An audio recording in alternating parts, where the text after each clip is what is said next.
The Selfish Gene, Chapter 7, Family Planning by Richard Dawkins. In this chapter, Dawkins talks about the competition between childbearing decisions versus child-caring decisions, which people often confuse as one thing or treat separate from altruistic behavior towards others, even though Dawkins does not believe there is a distinction in principle. In the previous chapter, he argues that the mix of caring and bearing strategies can be evolutionarily stable. Otherwise, a pure caring strategy, for example, can be invaded by a mutant bearing strategy. Dawkins once again disagrees with group selection theory, for example by V.C. Wynne Edwards, who argues that animals deliberately and altruistically regulate their birth rates for the good of the group.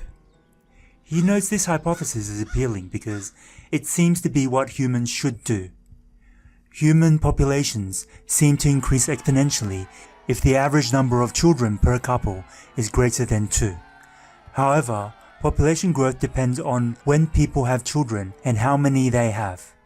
Furthermore, famine, plague, war, disease, accidents, and birth control would limit this expansion. Therefore, the argument is not over if birth rates are regulated, but why they are regulated. Wynne Edwards supposes that individual members within a group that altruistically restrain their birth rate, groups of restrained breeders, are less likely to go extinct compared to rival groups where uncontrolled populations may endanger the food supply.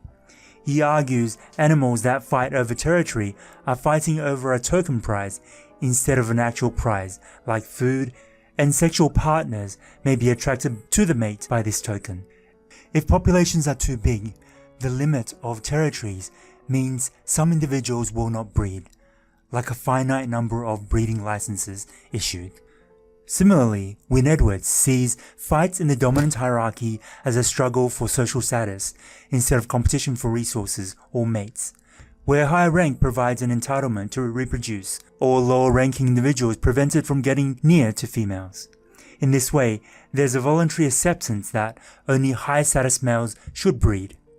He also suggests that animals flock together to perform an involuntary census to limit population growth, or what he terms epidectic behavior.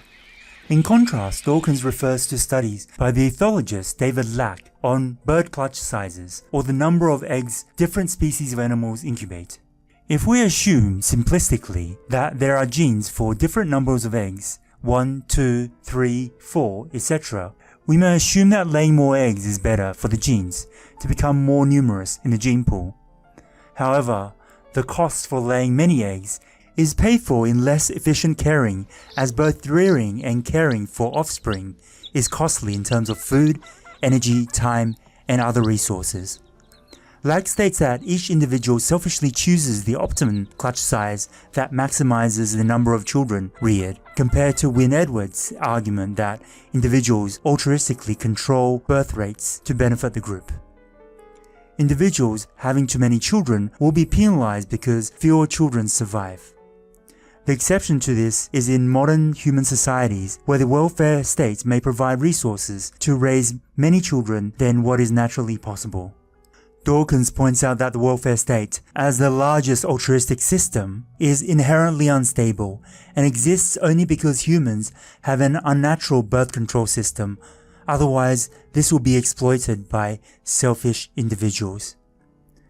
How do we explain the behavior of the red grouse, where the loser in the fight over territory accepts their failure and does not fight anymore, and most of the non-territory holders starve to death at the end of the season? Only if a territory holder suddenly dies does one of the non-territory holders immediately takes its place and breeds. According to Wynne Edwards, the losers accept their place for the welfare of the group instead of continuing to fight on. However, Dawkins says instead of expending futile energy, the loser's best strategy may be to wait as selfish individuals. Likewise, the elephant seal does not invade the harem of the more dominant male because it is simply waiting for the most opportune time. Or with lemmings that, despite the risk of dying, migrate away from population explosions to find less crowded places to live, and that may ultimately improve survival probabilities of offspring. overcrowding has been shown in mice to reduce female fertility. Hence, the key point is bearing too many or too few offspring will result in rearing fewer than if the right number was obtained. If a population is overcrowded, the right number will be less than if the population was sparse. This helps explain epidectic displays. For example, in starlings that roost together in large numbers, where experimentally, individuals exposed to recordings mimicking dense and very loud roosts laid fewer eggs than those exposed to quieter, less dense roosts. Individuals that can better predict, for example, the amount of food in spring can also decide how the optimum clutch size should be. Furthermore, individuals may also raise their volume and pretend to be several animals to reduce the clutch size of neighbors, as demonstrated by J.R. Krebs and known as the Bow-Jest effect. Dawkins acknowledges that Wynne-Edwards' idea of epidectic displays is correct, but for the wrong reasons. Parents are trying to optimize birth rates and maximize survival of children rather than acting out of group welfare.